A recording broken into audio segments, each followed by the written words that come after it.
নতুন আরেকটি ভিডিওতে সকলকে স্বাগতম। আজকে আমরা শিখব ইলেকট্রোনেগেটিভিটি অ্যান্ড পোলারিটি সম্পর্কে। তার মানে তড়িৎ ঋণাত্মকতা এবং পোলারিটি এই দুইটা জিনিস কি। তো আমার চ্যানেলে যদি আপনারা কেউ নতুন হয়ে থাকেন তাহলে চ্যানেলটিতে একটি লাইক এবং সাবস্ক্রাইব করে পাশে থাকুন, সাথে বেল আইকনটি বাজিয়ে দিবেন যাতে আমি নতুন ভিডিও আপলোড করলে সাথে সাথে তার নোটিফিকেশন আপনার কাছে চলে যায়।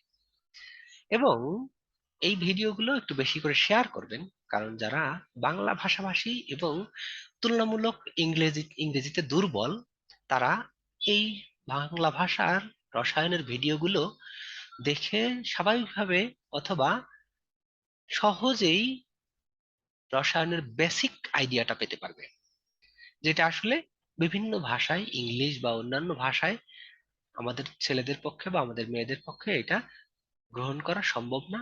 সেই কারণে আমি ভিডিওগুলো তৈরি করছি, যাতে কিনা আমাদের দেশের বা বাংলা ভাষাভাষী ছেলেমেয়েরা খুব সহজে রসায়নকে আত্মস্থ করতে পারে। ওকে, সো বেশি কথা না বলে আমরা ভিডিওতে বা আমাদের কন্টেন্টে চলে যাই। So, আজকের টপিক হলো ইলেকট্রোনেগেটিভিটি এবং পোলারিটি। সো এইখানে আমি একটা গল্প দিয়ে অথবা একটা মজার ছলে এই বিষয়টা বোঝানোর চেষ্টা করব।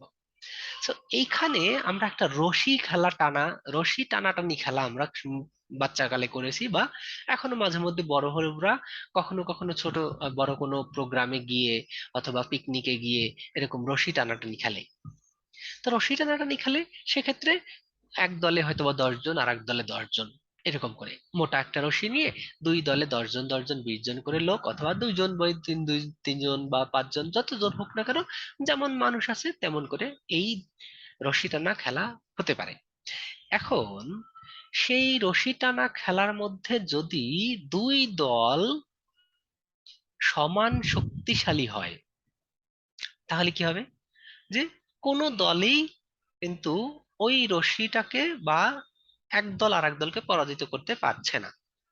এই অবস্থাটা হলো যে আসলে দুই দলেই সমান শক্তিশালী। এই কারণেই হয় রশিটা ছিঁড়ে যাবে, অথবা দুই দল তাদের জায়গায় অবস্থান করবে। কোন দল, এই যে এখন একটা বিষয় আমি দেখাচ্ছি যে আসলে এইখানে দুইজন মানুষ, একজন যদি আমি চিন্তা করি এই হলো মোহাম্মদ আলী, যে কিনা হাইলি এক্সপিরিয়েন্সড এবং highly energetic heavy weight boxer, যিনি মোহাম্মদ আলী। যে আসলে এই মোহাম্মদ আলী খুব শক্তিশালী একজন মানুষ ছিলেন এবং হেভি ওয়েট বক্সার। তো সেইখানে যদি তার সাথে এরকম রশি টানাটানি খেলায় আমি পার্টিসিপেট করি, তো মনে করেন এই যে আমি আছি। তো আসলে আমরা দুইজন এরকম করে এই যে হলো রশির মাঝখানটা, যাতে আমি এক সময় এদিকে ছিলাম আর মোহাম্মদ আলী এখানে ছিল। তার মানে আমরা এই যে মিডল লাইন, এই মিডল লাইনের দুইজন দুই পাশে সমান দূরত্বে ছিলাম। তো এখন এই সমান দূরত্ব থেকে যখন রশি টানা শুরু হলো, মোহাম্মদ আলী এক হ্যাসকা টান দিয়ে আমাকে তার দিকে নিয়ে নিল। এই যে রশি মানে মিডল লাইন ক্রস করে অলরেডি আমি ভেবাচাকা খেয়ে পড়ে গেলাম, এবং সাথে সাথে কি হলো, আমি একদম এই যে মিডল লাইন পার হয়ে আর উপর চলে গেলাম। তার মানে কি, মানেটা হলো যে আসলে আমি মোহাম্মদ আলীর তুলনায় কম শক্তিশালী হয়ে যাওয়ার কারণে বা কম শক্তিশালী হওয়ার কারণে মোহাম্মদ আলী আমাকে টেনে তার দিকে নিয়ে গেল। এখন আমি যদি আমার আজকের পড়ার টপিকের সাথে এইটাকে একটু মিল খুঁজে বেড়াই বা খোঁজার চেষ্টা করি, তাহলে এই যে একটা পরমাণু, এই যে একটা পরমাণু, এদের মধ্যে একটা বন্ধন তৈরি হয়েছে, এই যে হলো বন্ধন। তাহলে এই বন্ধনটা তৈরি হয়েছে কিভাবে? ইলেকট্রন শেয়ারের মাধ্যমে। তো এখন ইলেকট্রন শেয়ারের মাধ্যমে যদি বন্ধন তৈরি হয়, সেই বন্ধনটা যদি দুই দিকে সমান শক্তি দিয়ে টানা হয়, তার মানে আমরা ইলেকট্রন শেয়ারের মাধ্যমে যদি বন্ধন তৈরি হয় তাহলে ইলেকট্রন গুলো কি হবে, যে দুই দিকে সমানভাবে ছড়িয়ে পড়বে, অথবা ইলেকট্রন গুলো পাওয়ার প্রবণতাটা সমান হবে। যেমন আমরা যদি দেখাই এখানে পরের স্লাইডে এই যে এখানে দেখা যাচ্ছে কি একটা হাইড্রোজেন আর একটা হাইড্রোজেন, এই দুইটা হাইড্রোজেন যদি টুইন ব্রাদার্স হিসেবে চিন্তা করি, যে টুইন ব্রাদার্স দুইটা হাইড্রোজেন, একই শক্তি, একই পরমাণু, একই সংখ্যক ইলেকট্রন এবং সবকিছু একই রকম, যে কারণে এই দুইটা হাইড্রোজেন মানে হাইড্রোজেন অণু যখন তৈরি হয় তখন ইলেকট্রনগুলো যেভাবে শেয়ার হয়, সেই শেয়ার করা ইলেকট্রন দুইটা সবসময় কি হয়, এই দুইটা পরমাণুর মাঝখানে অবস্থান করে, যাতে কিনা দেখা যায় যে আসলে এখানে জাস্ট সমানভাবে রশি দুইটা কি হচ্ছে, রশির দুই প্রান্ত সমান শক্তি দিয়ে টানা হচ্ছে। সো এখানে কোনো পোলারিটি বা কোনো অন্য কোনো কিছু নেই।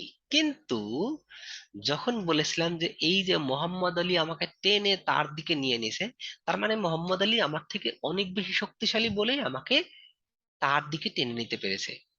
সো এইখানটায় এই কথাটা বলবো যে যদি এমন কোনো দুইটা পরমাণুর মধ্যে সমযোজী বন্ধন তৈরি হয়, তার মানে ইলেকট্রন শেয়ার হয়, এবং সেই শেয়ার করা ইলেকট্রন যদি মুহাম্মদ আলীর মতো নিজের দিকে খুব জোরে টেনে নিতে পারে, তাহলে কি অবস্থা হবে?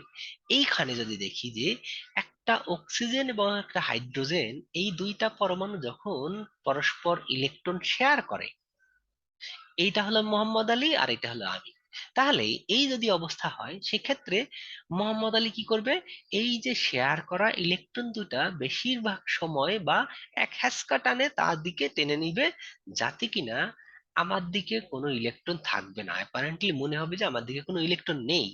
তার মানে এই অবস্থায় একটা পার্শিয়াল পজিটিভিটি সৃষ্টি হলো। আর এখানে কি হবে, মনে হবে যে ইলেকট্রন একটু বেশি আছে। সো এই কারণে আমরা বলবো একে পার্শিয়ালি ইলেকট্রোনেগেটিভ। তাহলে এই যে একটা পার্শিয়াল পজিটিভ এবং একটা পার্শিয়াল নেগেটিভ দুইটা পোল তৈরি হলো, তাহলে এটাকে বলবো আমরা ডাইপোল অর পোলারিটি। আর এই যে শেয়ার করা ইলেকট্রন নিজের দিকে টেনে নেওয়ার যে প্রবণতাটা বা টেন্ডেন্সি, এইটাকেই বলবো আমরা ইলেকট্রোনেগেটিভিটি।